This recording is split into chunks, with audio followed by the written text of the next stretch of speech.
And yes, there are things that you can improve along the way. You're not going to have it. It's not going to be perfect.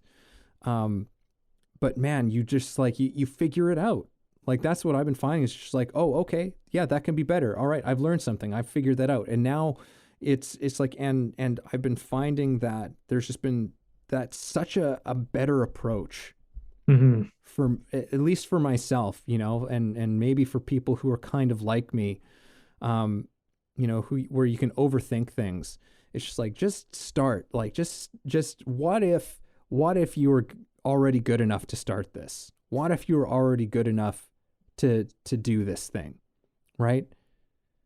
So start, go and do it, and you'll figure out everything that you need to the rest as you're doing it. This is Way of the Artist with Brandon Colby Cook and Evan Schulte. Identifying your blocks and demystifying your struggles so that you can claim your own path and make your life a work of art.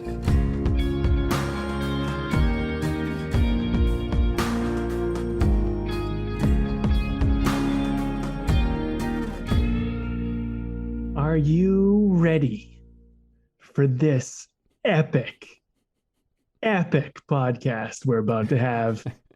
Well, I don't know if it'll be epic, but it'll be the superpower of simplicity. Anyway, this is Brandon and Evan, and we are recording, and we're just goofing around, having a little fun as we walk our way down the path of this podcast episode, which we had a great discussion leading up to this, and we thought, you know what, we need to talk about this. This is a big deal. This is something, and people can hear it, and they'll probably benefit, because how often do you just get too complicated and you get overwhelmed, you get stressed out, and you try to run away from the thing that you could do if you just get simple, simplify it, make it easy? Wouldn't life be better? I think so. It's a superpower. What do you got, Evan? Yeah, no, it's I get it. The whole epic thing at the start of what you said, because when you throw superpower in there, I guess epic is a word that comes up with it. Yeah, no, man, I think that this is a great conversation to be getting into. That just sort of, I don't know, seemed like an obvious thing. We were just having a chat, and it's just like, yeah, like this is simplicity. I mean, it's one of our laws. It's one of our artist laws. Which we've covered before, but it's like, sometimes you come back to these and you go deeper with it, and it's and to get a reminder in it. And for me, I think recently I've been really grasping on a larger level of just how powerful simplicity is. Like, it is a power. It is a superpower. If you let it be, if you're wise enough. Because like, I think that for many of us, we can just overcomplicate ourselves right out of doing anything, right out of pursuing something that is of interest to us, something that we're passionate about. Like, there's nothing that squashes inspiration more than getting complicated about it. At least in my own experience, like, simplicity is a law that I know is one that I have to pay a lot of attention to. And as I've been learning to work with it more and more, I find that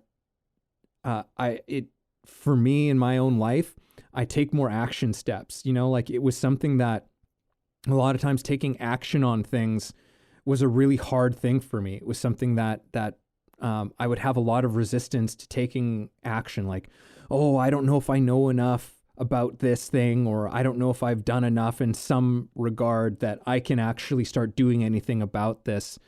And, for the most part, that's all nonsense. Like, a lot of that can be, at least in my own life, has been nonsense, where it's just like, no, just simplify. What's the simple thing? And when you start really bringing simplicity into your life,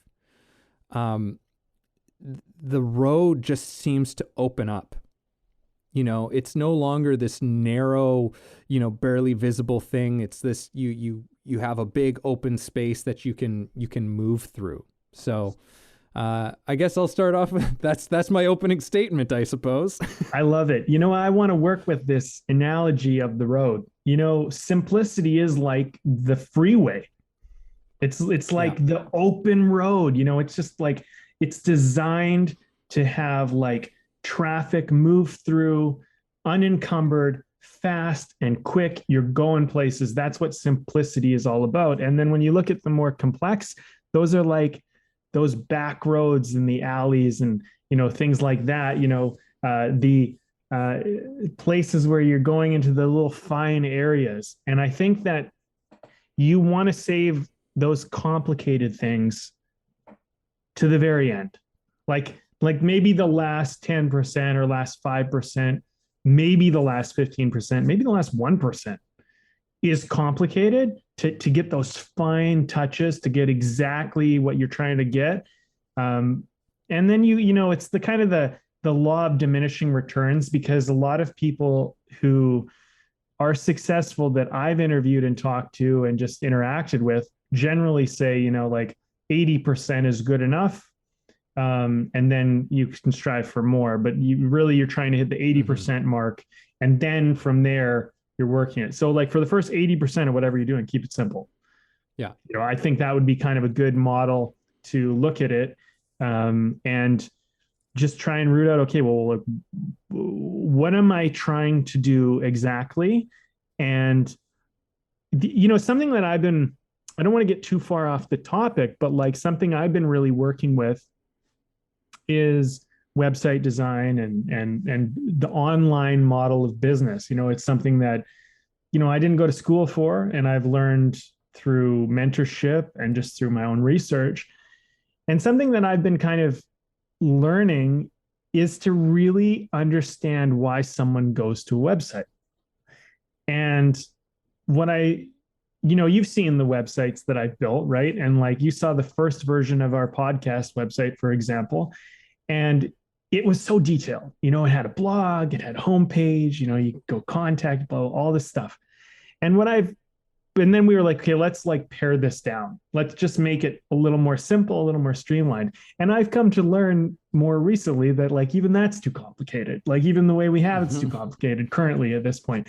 Yeah. And why people are going to our website, for example, there's a very, very simple reason. And it's complicated when you don't know the reason. And I think that's another part of simplicity to keep in mind, is that simplicity is sometimes, yes, you got to keep it simple and just don't overcomplicate yourself. But also things are complicated when you don't understand them and you don't know how to make them simple yet. So I think it's really important for everyone to keep that in mind as we navigate our way through this conversation. Yeah, something that when you're talking about sort of that metric of 80%, 20%, I find that it's even a situation where that when you keep it simple, like particularly, I think you always have to think simple whenever you're starting something new. You have to start simple. It's the best way to get yourself taking action and laying the groundwork and foundation of what you need to do, so that when you get to that sort of quote unquote, last 20% that's more complex, even that's more simple. Like I'll equate this like to the arts, like even just in terms of screenwriting. I've definitely noticed this in writing, but also in acting as well, which is, as you begin to develop it, you start with the simple thing. What is the simple story? Like, what is this person trying to do in this story? Or, like, what is the central action? And in fact, like one of the first screenwriting books I ever read, I think How to Write a Great Movie, I think that's what it's called, by Jeff Kitchen. Like the first things that you lay down are very simple. Thematically, what is this story about? You know, Yes. like what's the message of this thing? Like that sort of centerpiece that it all hangs around. And then he also has this one tool, which is like, what is the line of action? Which is essentially, he defines as one hero, one action, one result, right? So you can look at, you know, almost any great movie, and you can define it to basically like a sentence of who's the hero, what is the main action that they take in this story, and what is the result of that action, right? So it's like you know, he used a bunch of different movies for it. Like he used like The Godfather, for example, and it was just like you know, like I can't remember Michael his Corleone. Michael Corleone. I was like, what's his first name? Michael Corleone, right? There's your hero. Basically takes down, you know, like blah blah blah to save his family. Right. Right. That's the like, but The Godfather is an incredibly complex movie. Yes. There's so many things going on in it, but it's a very, like, at its heart is something very, very simple. And, you know, we, in our sort of, in our, in like our definition of like the law of simplicity, you know, one of the things that we say about it is that when you commit to the to the simplicity, the complexities have a way of coming out on their own. Right. So that when you start diving in, you do the simple thing, and then suddenly the little intricacies, the little intimacies, they start to appear, and you start to just notice them. And then they become simple to do because they show themselves, and then you go, oh, okay, let's flesh this out. Right. But you're not trying to tackle this huge, massive, complex web of things out of the gate. You know, like you start to discover those things in doing the simple thing, and you're dealing with them kind of one at a time, you know? And so it never really becomes an overwhelming picture, which is what I think. Yeah. Like when you get too complex too quick, and when you try and push it and force it to, you know, like you're trying to make like a Christopher Nolan movie, you know, like off the top, right? Like some piece of like high concept shit, you know, it's like you can still do high concept, but you still, you know, it'd be an interesting experiment just to like dive into a Christopher Nolan movie and say, well, what is the center of these films, right? Because they're incredibly complex movies for the most part, but at the heart is a single thing, like Inception, right? Like you got Leonardo DiCaprio's character is doing one last mission so he can be reunited with his family. That's the story, right? Like that's the whole story. But there's this crazy thing that happens within it. But there has to be that thing that connects all of it that's in there. I mean, I don't know enough about Christopher Nolan's process, but you know, I would imagine that it's probably a lot more simple than people think, you know, and as is common in the screenwriting world, the old adage of like great scripts aren't written, they're rewritten, right? Because you write the simple thing, you get that first draft out, you get the basic story down on the page, and then you look through it again. Once you've gotten to the end and you say, okay, now I understand what the story is all about, right? Like you kind of get a sense of what it is. And then it just grows and evolves and evolves and evolves until you've had God knows how many drafts by the end of it, but it can be a lot. And that's where all those complexities start coming out to a large degree. Or sometimes it's really just where you start to emphasize and pull out the complexities more. Very often I find that they're already there. You know, the complexities are there, as I said earlier, like they kind of reveal themselves. You notice that there's some little story, a little subplot or something that's going on in it that maybe you didn't quite realize was there, but you realize you're going, it's like, oh, that's actually a really interesting relationship between this character and this character. All right, like, well, let's go into that a little bit more, and let's go into this a little bit more. And you start to just flesh these things out. And then people look back on it and be like, wow, what a complex, what a complex story that you put together. But it's really just a process. It's a process of simplicity. Well said. I said a lot there, Brandon. So please go take it away. I mean, you said a lot of good stuff. I love that Jeff Kitchener is his name. Kitchen.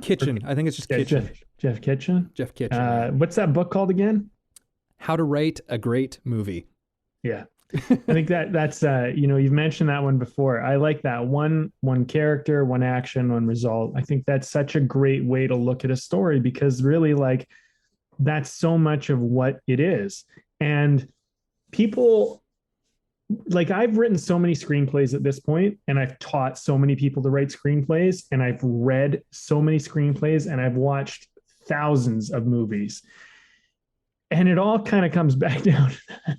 One character, one action, one result. And I think what a lot of early writers don't realize is that it does not take much to make a story complex. Because if you look at it this way, you got your main character who's got an action, and there's like a result, right? That they're going for, could happen. And when I teach people how to create a concept, I teach them to know basically the two essential results. And there could be more, but I want you to know, like, what's the worst that could happen and what's the best that could happen. And you should know the best outcome and the worst outcome. And we don't know which one's going to happen. That's kind of the gamble, right? It's like flipping a coin. And,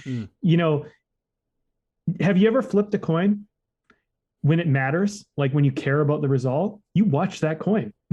You watch it like a hawk. That's what a movie's like. It's like flipping a coin, but you watch it like a hawk. When you care about the outcome, when you care, it matters, right? And my point is that, so that's very simple. Flipping a coin is very simple. It's just like making a movie is very simple, but you add in another character with another action, with another result, and maybe you add in a few more. And then there's a few others that don't really matter in the scheme of the main story. It gets pretty complex pretty quick, right? It's a lot of coins flipping. It's a lot of things happening. And so I think what a lot of writers don't always realize is that very simple things add up to very complex things. So keep it simple, and don't worry so much that your complexities won't be there. They will be there when you need them. And it's much easier to make things more complex. It's harder to simplify things. I find that it's much easier to just be like, okay, well, let's add a little bit to this and see what happens. Because once you throw something new in, it all of a sudden takes on a whole other life, and it has other complexities. And to give an example that might help people understand this in storytelling, let's say you have a story about an action hero type of character, right? Somebody who's trying to save the world, right? And so he's got to stop the bomb, or, we all die. Right? Result. And they have a daughter. That daughter creates a whole new complexity in that superhero's life. Right? And presumably that daughter has a mother or a father, right? Depending on what the superhero is. Another complexity, right? So like all of this stuff, it just doesn't, go, well, okay, I have this character. Does this character have a brother or a sister? Do they have a pet?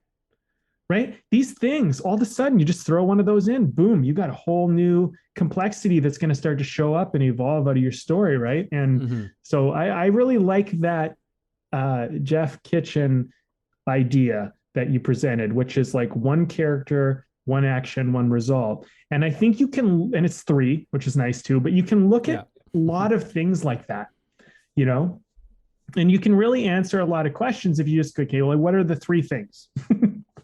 Yeah. Right. Yeah, and then you just build from there. You build out from there. Right.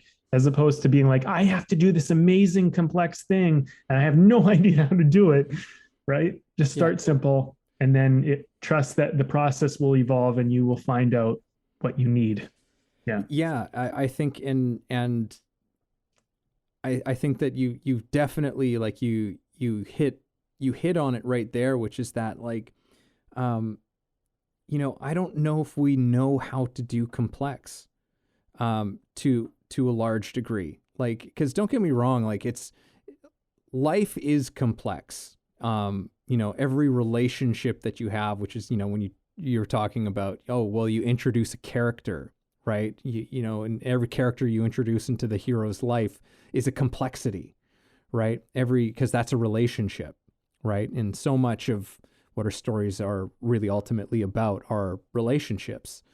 But in terms of when you're trying to create complexity, you could be trying to create complexity, but you still have to come at it simply, and build up, and you add layers and pieces onto it as you go.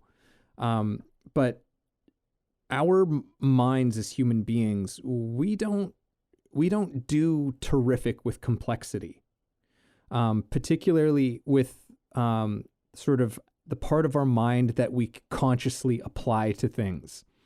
Like this has been, studied quite a bit at this point. And really, our conscious mind can only keep track of a couple of things at a time. There's really, like, once you hit 3 or 4 things, you've hit its limit, typically is what they say. Like, and even then it's like how well you're doing those 3 or 4 things when you're doing 3 or 4 things at the same time is questionable. Yes. Right. So, that also goes along with the understanding that actually our subconscious minds are really terrific at doing complex things, at making sense of complex things. It usually takes time though, right? Like it starts, your subconscious starts working on something and it connects dots. And very often that's what leads to these aha moments consciously, right? Where suddenly something clicks together in your mind in the background and you go, oh, I get it. Right. So it's incredible. But as far as how we're applying ourselves, such as when we are taking any sort of endeavor in business or in art, whether that's writing or music or yada, yada, whatever it is, you have to do it simply. And really applying yourself consciously to what is most important, right? What is most beneficial, and what is that single action that you can take, right? You're the hero. What's the action you can take? And then what's the result of that, right? Mm-hmm. And then you continue to just repeat that process, instead of piling on a bunch of things at the same time. And then you start to layer more and more and more and more on top of it. Like, music is a terrific example of this because, like most songwriters, they start, in their houses, in their rooms, in their studios, whatever it is. And they're on their piano, right? Or they have their guitar or something. They're just strumming something or playing something on their own. And it just starts with maybe a melody, right? And then you have that thing.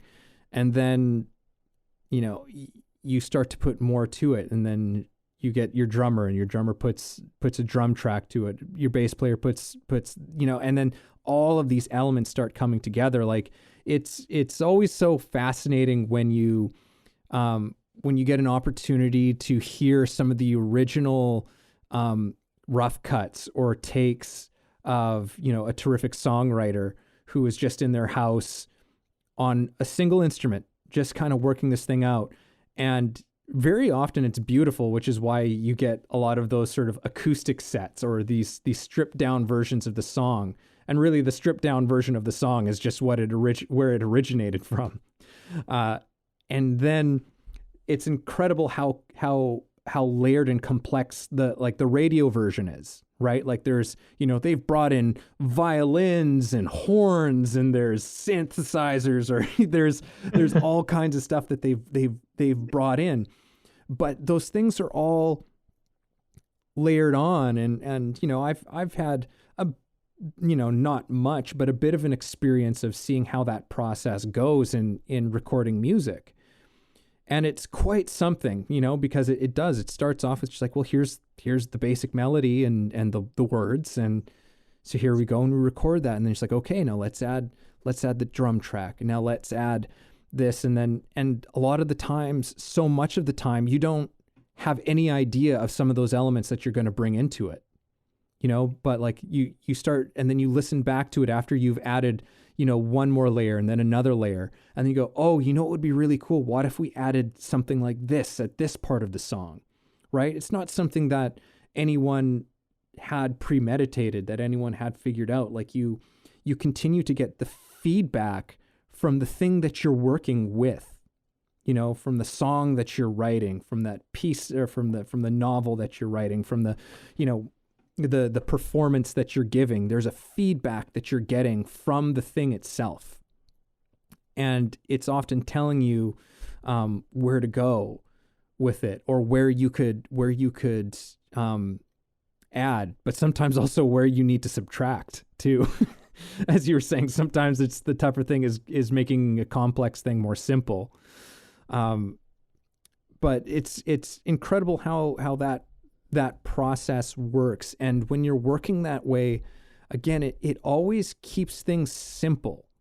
There's a way that it continues to just keep it simple, by just kind of following and paying attention to what's happening in the moment, right? What's happening in the moment with what you're bringing to it. It's like, okay, well, this is the thing that we're bringing to this right now. And this is where my focus is. And so you put your focus on that. And then suddenly you go, it's like, oh, did you look at this? We could bring something more to this thing. Great. And now that's your focus, right? And each time it's just, it's just a simple thing that you're continuing to keep your focus on. And when the end result is this thing that people will call, it's like, oh, wow, it's so complex and multi-dimensional and like all of this stuff. But that's, that's not the way in which we effectively really take action on something. I think one thing to keep in mind too is people don't really care that something is complex. They don't actually care about a lot of things. They care about how they feel, and they care about their experience of it, and they like, I think the thing is like what we think we need to do as creators versus what our audience wants from us are different things often. And I think successful creatives understand that their audience, and I don't mean this as dumb, but their audience wants simple things. And it's not because you want it to be not complex, because I think complexity adds layers and levels and dynamic elements to it, which kind of enhance, or maybe in a story they might like, if it's a mystery, complexity can be used as a way to make it hard to know, like who's the murderer, or what's going on here, right? And so the complexity is designed in a way to do something, but what's simple about it is like, I want to keep them guessing. I want to overwhelm them with options. And you're actually, it's quite simple what you're doing. I'm making this complex to do one thing, which is simple, which is overwhelm them with options of potential people that murdered, if it's a clue type situation, or, who the bad guy might be, right? And like there's movies where you see the twist right near the end of the movie, and all of a sudden you get the big reveal, and you're like, the story turns, and you're like, oh wow, it's something else, right? Well, when you understand the story with the twist, it's usually pretty simple. But what's been restricted from you is simple. I'm going to simply restrict you from understanding what the simple story is. You know, it's like that's what a twist is. You think it's this. I know you think it's this. It's actually that. And I'm going to let you think it's this until I'm ready to show you that it's actually that. And then when you find out that it wasn't this, it's actually that, you're going to be like, oh, wow, you twist. Wow, so crazy. So wow. Yeah. So what an experience. But the whole thing is what are you trying to do? I'm simply trying to play with your expectation. And that's it. You don't have to like go like, how am I going to do all this stuff? It's like, okay, one of my favorite narratives is the false narrator. I love this one. It was used, and I don't want to ruin it for people. You should see these movies. I'm not going to ruin it. I'm not going to say the movies, but if people, you know what, write to us, connect with us, and I'll give you a list of movies to watch for the false narrator. This is an amazing tool. The false narrator is when you have someone telling you the story, and usually this is done in a voiceover, but not always. And they're telling you what happened, and they're telling you how things went down, and they're relaying the events. And naturally, because most of us, not everybody will fall for this, but most people will, we tend to trust. And especially if you build the characters' trust up and they seem honorable and they seem real and they seem like they're telling you the truth, you don't really have a reason to doubt them. But then you find out near later in the story, near the end usually, that they've been lying to you. And everything they told you was bullshit. And all of a sudden you find out what the true story was and you're like, liar. Yeah. But you believe them. And then when you find out they're a liar, it's a twist. So what's the simple story? I'm going to tell you versions of the story that are false. Meanwhile, the story was actually this. And once that gets revealed, you're going to realize that you've been duped. And people love that feeling, right? Mm-hmm. It's very simple. It's actually a really, really simple thing to do. But, you know, I'm just the last thing I'm going to say about this, Evan. I think we forget that we're mesmerized by silly things. Like we watch fireworks, you know, we watch the fire, we watch the river, we watch people fall over and we're entertained. I mean, like we're very simple people. Yeah. I think we need to like give ourselves a break and just be like, hey, like, ha ha ha. I'm like so entertained by like such a silly thing. And just understand that part of the magician or the artist or anybody who's creating something is just give someone a little bit of some shimmery to look at and they're going to appreciate it, you know? Yeah.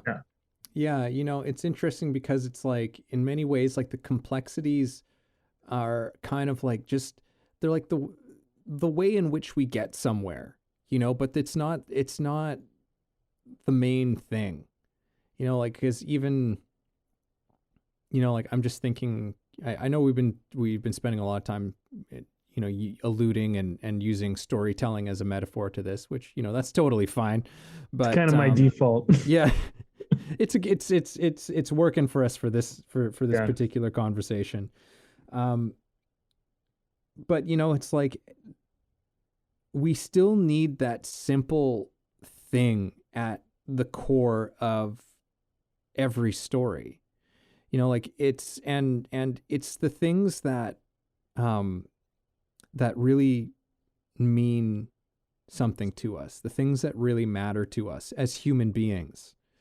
You know, like just again going back to like something like Inception, it's a story about a man who wants to get back to his kids. You know, like it's a story about just you know, family and love. You know, these things that connect us. You know, it's like you take this you know, one of these sort of questions that I remember reading someone say, like, there was this list of questions of like things to ponder, as like big things to ponder. But one I remember was like, if you were to die tomorrow, what would you say to all of your, to your loved ones, in, I think it's like in like 25 words or less. What would you say in 25 words or less if to leave all of your loved ones with? And what are those words? you know, and it's like, it's incredible how when it comes down to, you know, facing something like that, when we really contemplate, you know, something like, you know, death is the great equalizer, as they say, and death is one of those things that, you know, for it's something that we all have to face. And it's interesting how when it comes time for people to actually face it, how much all of the bullshit drops away. Mm. You know, how actually not complex, you know, like I know I said earlier, like, you know, our relationships are complex, and they are, until they're not. Yeah. You know what I mean? Like when a disaster strikes, when a death is coming, suddenly it's like these squabbles or these, you know, things that used to agitate us or irritate us maybe in this relationship, or resentments, can, not always, but very often, they just disappear. They become so inconsequential, you know, because it's just like at the core of it is still like, oh, there's still just, it's just two people who really love each other. You know, like it's just like that's very often what comes down to it. And so there's always that element, you know, and the complexity is just sort of like this weird little dressing that we put on top of things just to spice things up, you know, like they're just these spices that we work with. But, you know, we're still working with chicken in the pan. You know what I mean? It's just like, Chicken in the pan. I know I just changed the metaphor very abruptly, you know, but it's like cooking, right? It's just like, well, you want the chicken, but there's many different ways that we can prepare the chicken. Oh man, you know what I'm thinking about? You know what I'm thinking about. That one weekend we had, and we were all just bullshitting and we were joking around. And I was I like, think I know where you're going with two this. turkeys, Yeah. one pot. Two turkeys, one pot. Turkey, one pot. It's boring. 3 turkeys, one pot. Too many turkeys. 2 pots, 1 turkey. What are you doing? But 2 turkeys, 1 pot. That's interesting. That's interesting. Yeah. You know what? It's like, Right. Maybe there is more wisdom to that than we think, Brandon. And it's come up now. Well, you know, you're just goofing around, right? But it's like, anyway, I mean, here's the thing. I want to say this. I think that we all think our lives are pretty complicated, but I don't think they are. I think they're actually a lot more simple than we really realize. And I do think that death is the great equalizer. And I think it's actually a gift that we need to learn to appreciate. And it actually is the greatest source of life that we have, is to contemplate and face the concept of death, because it makes you realize why you're alive. And I had a profound shift with death. I've had many, many profound shifts with death, but I've had one personally where I was at my lowest moment in my entire life.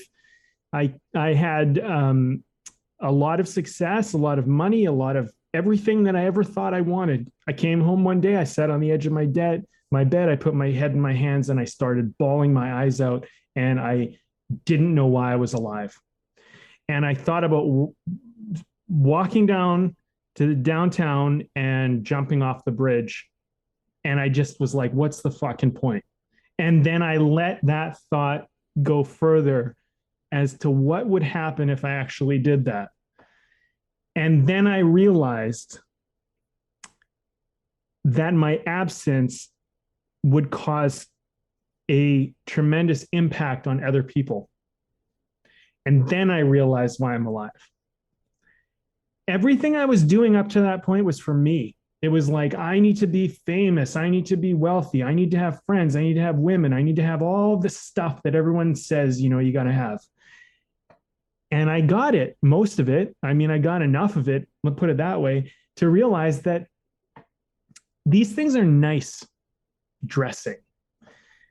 But what matters in life is the impact you make on people and the experience you have living it. And I think a real confrontation with death is actually a real gift for life, because it can make you recognize that Life is more about the impact you make and the experience you have, and the material items and the stresses that you have on a day-to-day basis. These little complexities, they don't matter. And what happened for me was, I think my friendships, and I'm sure you'd attest to this, I know other friends would as well, that they've become so much richer and so much stronger. And, there's been so much growth that's come out of that awareness. And it's really, really simple. It's like have a confrontation with death. And I don't think you have to go like to the point where you're crying on the edge of your bed, thinking about jumping off a bridge. But I can laugh about that now in the sense that I'm so far beyond it that it's an irrelevant thing. But I can go back to that moment, and I have recorded videos, and I can share this with people if they're ever interested. But I've shared my story, and I've let myself go right back to that moment. And I'll tell you, man, my eyes look so glassy and so like I'm on the brink of breaking as I'm telling the story, because I can go right back to that guy who was breaking in that moment. And that's artistry, man. That ability to touch into your lowest moment, to touch into your highest moment, and just recognize like this is an experience, And I think we make our lives way too complex because we think it's all about the dressing. And I'll tell you this, it's really about two things. Second most important, your experience. First most important, the impact you make on others. And I'll tell you that you might think the next stage is that it's actually your experience. It's not, because your experience is a byproduct of the impact you make on other people and the connection you have with other people. And it's tremendously, tremendously important. And I think that we go through stages we go from complexity, and as you get older and you become more in touch with yourself, it becomes very, very simple. And I think all art is really like that too. I think when you start out, you're like, oh, like I'm trying to learn this thing. It's so difficult. I don't know what's going on. I don't know all the ins and outs of how to do it. It's very complex. But then as you get down to it, it's like, well, let's say you're trying to be a musician. What's the point? The point is impact people with your music. That's the point. Have a great experience doing it. That's the next most important thing. And then third, learn all the ins and outs and the technical bullshit about playing the guitar if that's what you want to do. You know what I mean? But number one, make an impact on people. Same with writing a script, same with acting, same with painting, same with fucking everything. Simple, right? Simple is the superpower. You connect to that, everything else is dressing. Hey, it's Evan with a quick public service announcement. If you're enjoying the conversation you're hearing and finding it helpful, then please help us and take a second to subscribe to the podcast. And we can all be people helping other people, and that's awesome. Now back to the show. Yeah, totally. It's man, there's a lot of great stuff that you said in there. I'm glad to hear it. To make on people. What else do you say after that? Like, oh, man, I get on these rants. I don't know, but they're not even mine. Honestly, I feel like this is like the universe speaking through me, dude. Because it's just like this is not new. I think this is just something that a lot of what we say is it's the point. We're just transmuting the message, right? It's our experience helped us to kind of simplify it and connect it, and we can share it with people. And that's maybe our gift here, but like, this is transcendent information. This is like, people knew this ages ago, and we're just happen to be in the place where we're communicating it now because it mattered to us. Right. Yeah. Let's just take a quick beer break. Yeah, let's do it. Yeah. Let's do the beer thing. We can carry on. But let's do a beer break. I'm curious to know what you got. Well, I am. What I got is a beer from Talisman Brewing, and this is I'm drinking their West Coast Pale Ale. Oh yeah, I've had that one before. I think. Yeah. It's got mermaid on it. It says tropical, hoppy, and golden. I don't find it too hoppy, but it's great. It's real tasty, man. Nice. I've had stuff from. Oh, sorry. Wait, hang on a second. Talisman. Yeah, that's right. Okay, yeah, Talisman is just the name of the beer. It's actually from Strange Fellows Brewing. Right. Yeah, that makes sense. Yeah. So it's the Talisman West Coast Pale Ale. You know, they got to name beers. Give credit where credit's Gotta give due. them a name. So yeah, just want to make sure. Big shout out to Strange Fellows Brewing. They do some good stuff. So Nice. Well, you know, I don't know if I've had this beer before, you have had this before. I feel like it did come across our path. But I'll tell you this, it's the perfect beer for me today. It's so tasty. This is from How Sound Brewing, and I love the name. This is part of the reason why I got it. It's called Viking Funeral, and it's a Quebec IPA. I don't know what that is about an IPA. It's a strong beer. It's 6.2%. It's like rich and thick looking, like almost like an IPA. Super tasty, super good. Yeah, man, I really like it. And it's an IPA, but honestly, I don't find it that hoppy at all either. I just find it actually very tasty and pretty smooth. And so I don't know. I would definitely recommend this beer. I think it's really good. I'd get it again. You know, I think that for me, the mark of like a good IPA is where it's almost like the hoppiness is doesn't even draw attention to itself. Like it's still really hoppy, but it's so well balanced that it's just like it doesn't, it's not like you're just slammed in the face by it. That tends to be what I go for. Yeah, I'd say that. Actually, like I think there is a pretty decent hop in there after having another taste, but I don't really notice it. I just kind of notice the like full-bodied flavor and and I like I've always kind of liked a thick and kind of creamy beer. Like I've always kind of like appreciated that, and this kind of has that quality to it. It just feels like I feel like I'm gonna want to have another. Yeah.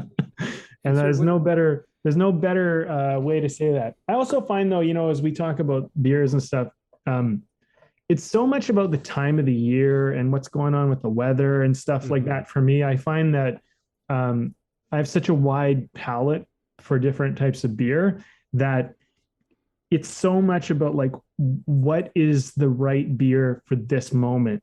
And I think that's one of the things I appreciate about this tradition that we've kind of kept going is like, it's really taught me to really appreciate that in, we've done like hundreds of episodes, it's like, I've gotten to appreciate so many beers, but it's really given me kind of like a sense of like, oh, this is what I want today, or now in this moment. And originally, not to go too far off on beer, but it's like, oh, let's try that. Let's just see what that's like, Whereas now it's like, yeah, this is what I'm going for. You know what I mean? Like I kind of have more of a sense of that. And it's just learning, you like learn and you try it. And I think that's another thing with kind of to pair this back with simplicity is things get more simple with more experience because you just right? You just know more and you have more of a reference point. So I think if you're a new artist and things seem really overwhelming and there's so many options and you don't even know where to start, just go with one. Go with one that feels right. Try it out, see what happens, see what you'll learn. And maybe it'll be right, maybe it'll be wrong, but either way, you're going to learn and use that as a reference point so that you go, oh, like if it's in the case of beer, you're like, you know what, during a colder, wet day, I want like a darker, thicker, more robust, tasty beer, whereas like if it's a light summer day and I'm just trying to get refreshed, like a real light lager that's almost watery is more what I'm going to go for. You know what I mean? And, and the other point is that there's no right or wrong answer when it comes to personal taste, because that's my preference. And yeah, there might be others who agree with me, but then what's your preference? And you still have to learn that. And the only way you're going to learn that is by taking action and trying it out. And I think it's, just go in a direction and like, let's see where that leads you. And if it's the not the right way, then course correct. Just keep it simple. Don't worry that you made a mistake. It's like, you're going to make mistakes. Yeah. Oh, one thing, Evan, because since we talked so much about story, and I know I'm kind of going off, I was listening to someone talk about story the other day, and they described it in such a great way. They said the hero is trying to make something happen, and they're struggling, and then they come across some type of guide to help them, to guide them, to kind of give them some direction and relieve them from the many challenges that they've been facing to try to get to where they're going. And so that last part, the many challenges they were facing to get to where they're going, everybody who has an adventure they're about to go on, or there's something they're going to try and do. Maybe you're going to write a song, an album, maybe you're going to make a movie, maybe you're going to do a painting, maybe whatever. You're inevitably going to face a bunch of challenges. And I want you to look at that as like, that's your story. And you need to face those challenges. So come up against them and do it, and just look at it kind of in terms of like, yeah, I got some challenges, and you're going to find out what those challenges are. And then when you find out what they are, you're going to know who your guide needs to be, and you're going to know who to ask for help. Because once you encounter a problem and a challenge that you feel as the hero in your journey, you're not able to overcome, that's when you know who to ask for help, or you have an idea of what you need to ask for help. So little piece of advice, throw that out there. And one of the things I remember hearing from Rob Bell in his podcast was, tell yourself this is what comes with it. Like you've decided to go and do this thing. You decided to record your first EP or your, write your first novel or something like that. Yeah. Like there's going to be challenges that come up. This is what comes with it. And it's all for you in some way. And, like this is actually something, that I thought of talking about at the start of this podcast, but, just in terms of, again, for myself, like simplicity is one that I continue to need to be conscious of, but have been learning to make more a part of my life in all these different ways, because, I was finding that, I was overcomplicating so many things, and, to such a degree that, I wasn't taking any action on a lot of things that, in a lot of ways that I want to go, in areas, things that I want to try out. And the thing is that as I started to just say like, okay, well, like just do a simple thing, just do a simple thing, in regards to this, like just do one thing today. And just by doing that, it doesn't make me immune to mistakes. It doesn't make me immune to learning, but it in fact actually opens me up to learning incredibly well. Because I'm not learning anything theoretically, I'm learning things in action. That's something that has been tremendously eye-opening for me, which is that it's just like, oh, okay, I've run into a challenge. I've come up against a problem here. So, okay, I see that the way that I did this didn't quite work. All right, that's okay. Like the first thing, like for a lot of people, is to understand that that's okay. To not have the answer. To not know something, to that you can improve. That's not a bad thing, but like it's when you actually see those things come up in action that you really learn something. So it's like it's one of those things, like particularly with running a school and doing coaching and stuff like that, and teaching actors, like I'm learning stuff all the time from my students. And in terms of how to teach, how I can, better communicate and help and that sort of thing.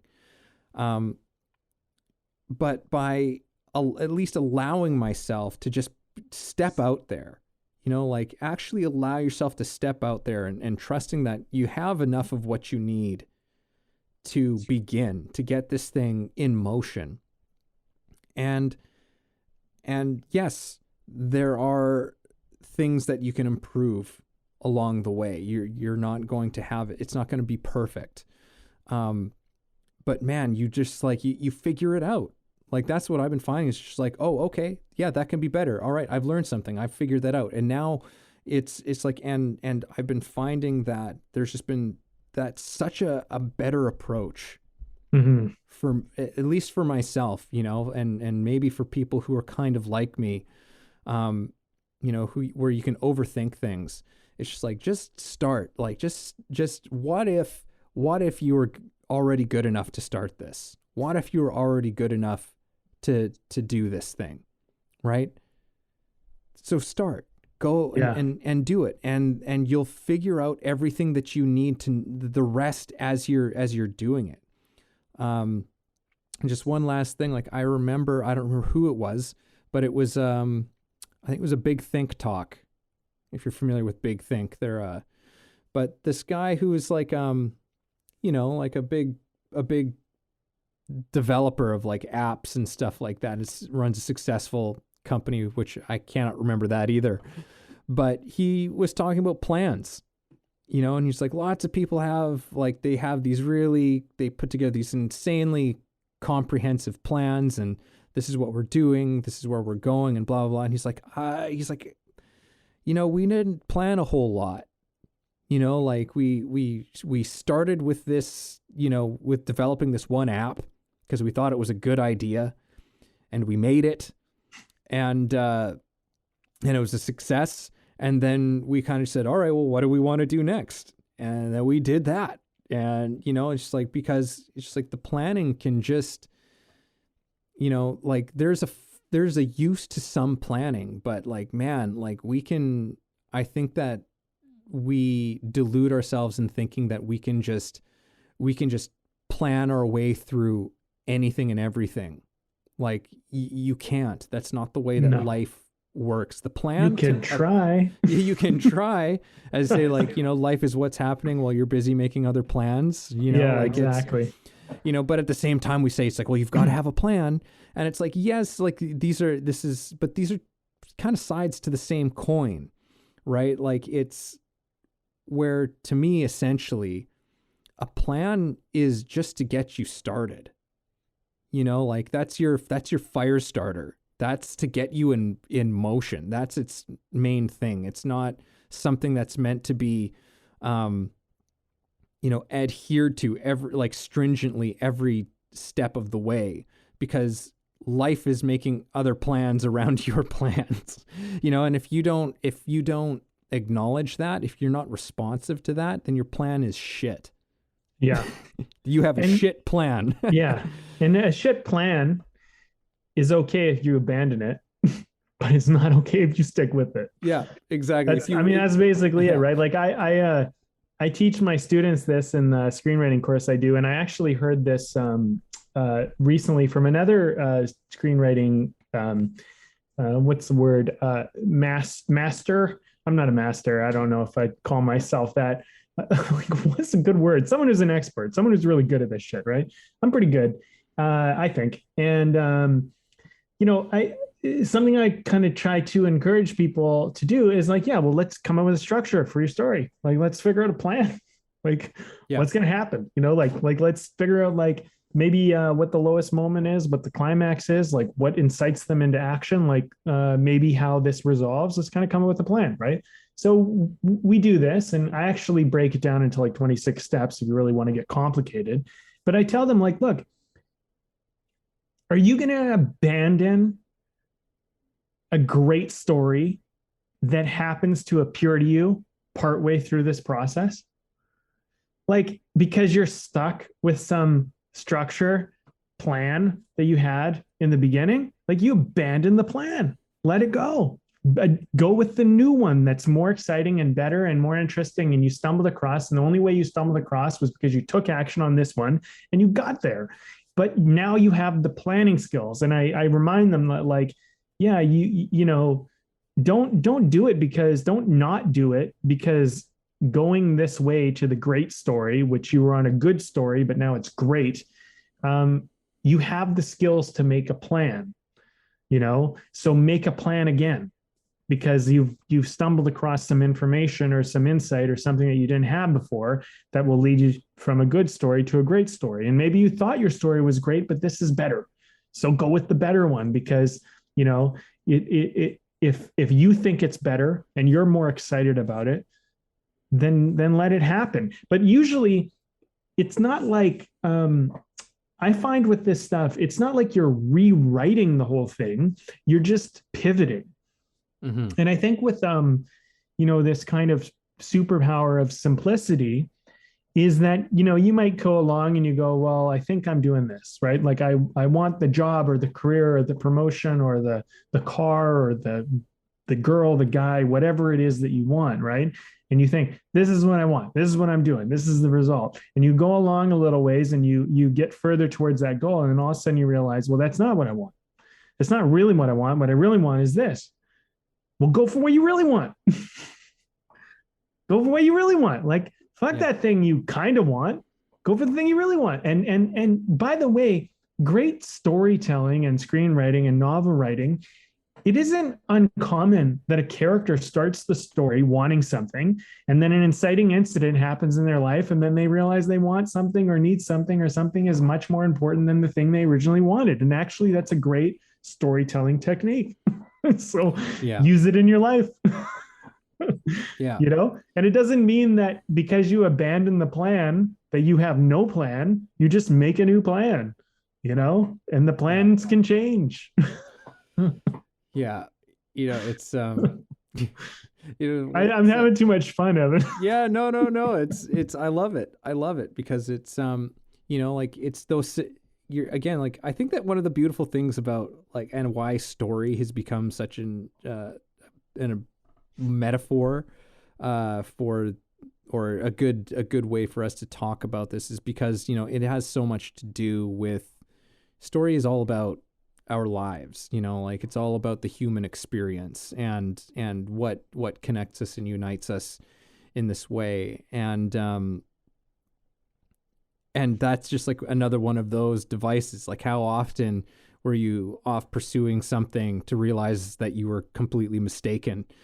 I saw that in a movie that my wife was watching just the other day. I ended up watching it. I was like, oh, this is going to be pretty awful. But then I was like, oh, it was a romantic comedy, and I'm trying to remember what it was called, Life as We Know It, or something.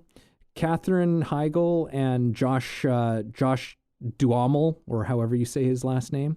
I don't know if I've seen it. It's like a story about basically like their best friends who are married die. They get in a car accident and they have this like baby. And so like their two friends basically who aren't together, they're like just separate friends, were like named the godparents. So they've got to like come together to That's a good concept. Kid. Yeah, it's good. It's a good little concept. It's an intriguing concept. But like many romantic comedies, Sure. like we kind of know, the general what's gonna happen in it, right? But it's all in how we get there. So the concept is an interesting one in terms of what brings these people together, which is very simple, right? It's a very simple concept of what brings these people together. But, like many romantic comedies, there's a situation where, a person is choosing between this life that they never expected to have thrust upon them and the life that they were working hard towards having for themselves. Yeah. And, realizing the mistake, right? It's like, we know it's kind of coming, but it's one of those plot devices that we just love. We just love it because why? Because it does speak to a truth, right? It speaks to something in us of being like, yeah, what really matters? What really matters at the end of all of it in our lives. And it's just like, and it's the people and it's the, so it's just in terms of, like story structure, I was like, I just saw that recently of how often are we going about things like, it's like, I'm going after this, I'm going after this, I'm going after this. And then realize like, holy shit, that's not what I want. Thought it was what I wanted. It's not what I want. That's great. I just had an insight while you were talking, is that what makes life complex is that when we don't honor the simple story that we actually want. Mm. Like Mm. when you decide, hey, like this is what I'm doing in life. I'm going for this. And then something else comes along that's more important and more pressing, more whatever, more meaningful. And instead of embracing it, instead of just honoring it, you try to stay the path on the original thing, out of some type of weird, almost like unhealthy commitment to it. You know what I mean? And life becomes very, very simple when you just like actually respond to the thing that matters most. Like, for example, let me go back to that story I told earlier. I have the money, the things, the whatever, and I come home, I sit on the edge of my bed. I've gotten most of what I think I want in life. And then I think, well,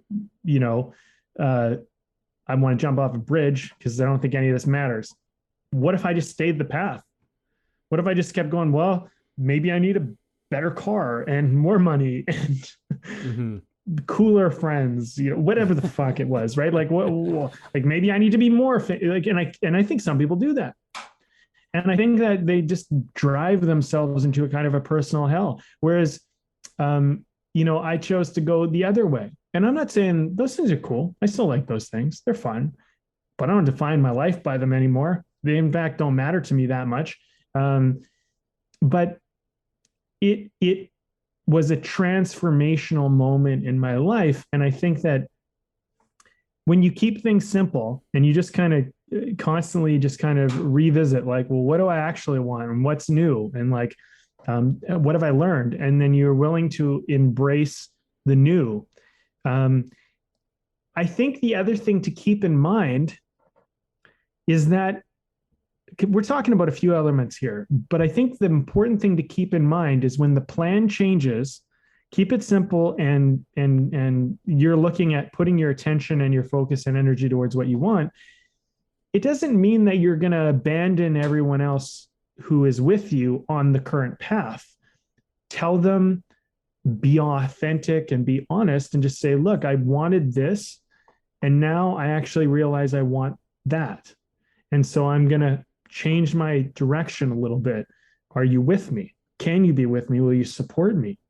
And I know that I said this, and I know that we've been doing this, and I know we've been making this direction, but I've had this awareness, epiphany, insight, whatever it is. And I realized that I actually want to take things this way. And I think this is important. I feel it's important. And then maybe their feedback will not only help you to better understand that, but clarify it. And then have them be a part of it with you. And like things can be really simple. I think if we're just honest with ourselves and with others, and we just get down to brass tacks, like bare bones, like what is the core thing here?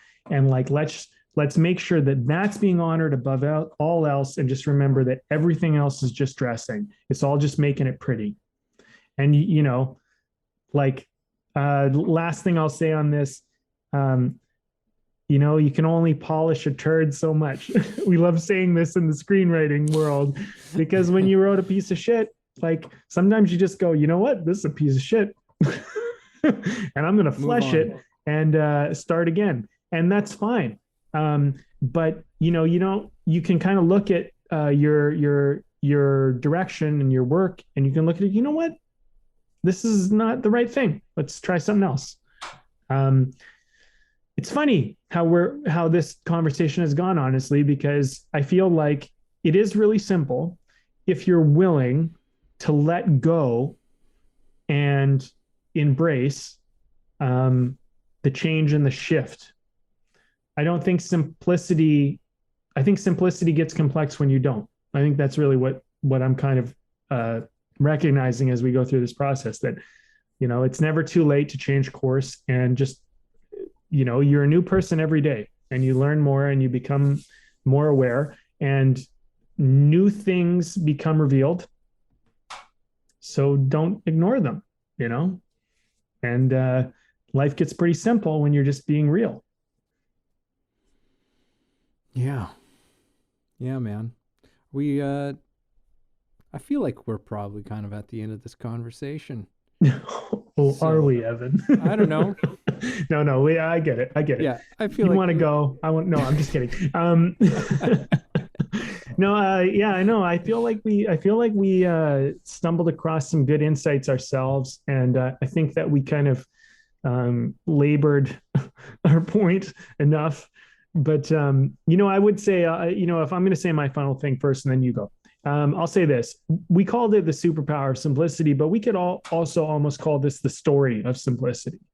And I think that there is a superpower in simplicity and there is a story in simplicity. I think that you can look at it either way.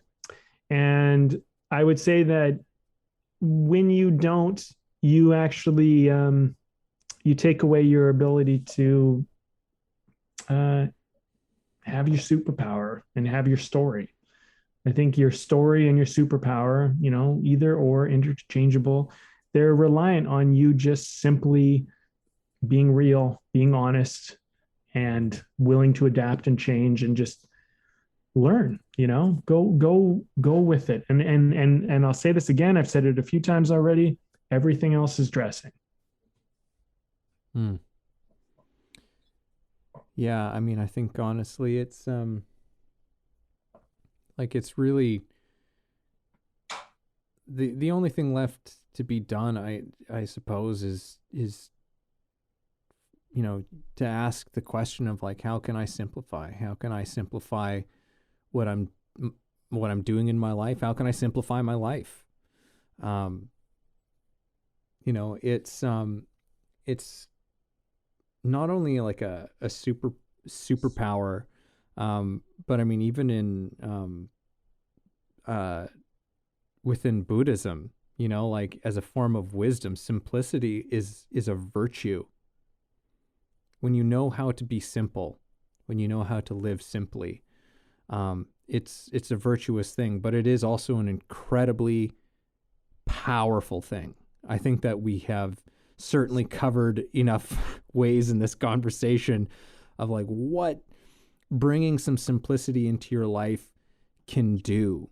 It can, to me, it's about freedom to a large degree. Simplicity is freedom from all the bullshit that you're pursuing, all the bullshit that you got rattling around in your head, all of the bullshit you tell yourself why you can't do something. When you get simple, it shows you that you can do it. It shows you that you can go. And I think that can be a scary thing. Yeah, I think that can be a scary thing. And maybe that's why we overcomplicate things. Maybe complication is a form of self-sabotage that we haven't recognized, but dare to be simple.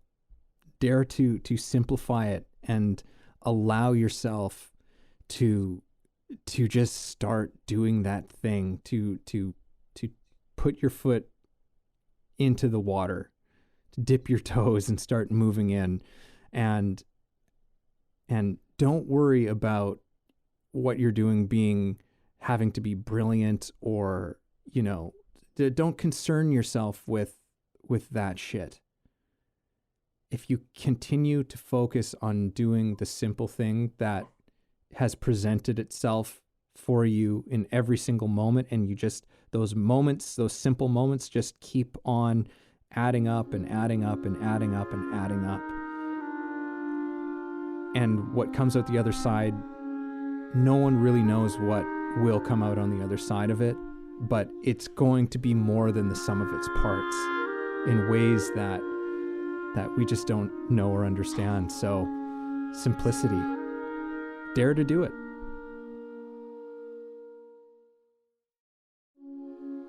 Thank you for listening in on our conversation today. We hope you found something helpful that you can carry forward with you. Head over to our website, wayoftheartist.com, for more free exclusive material and learn about the show. If you haven't already, please support us by subscribing to the show, sharing it with people you know, and keeping compassionate, creative conversation going.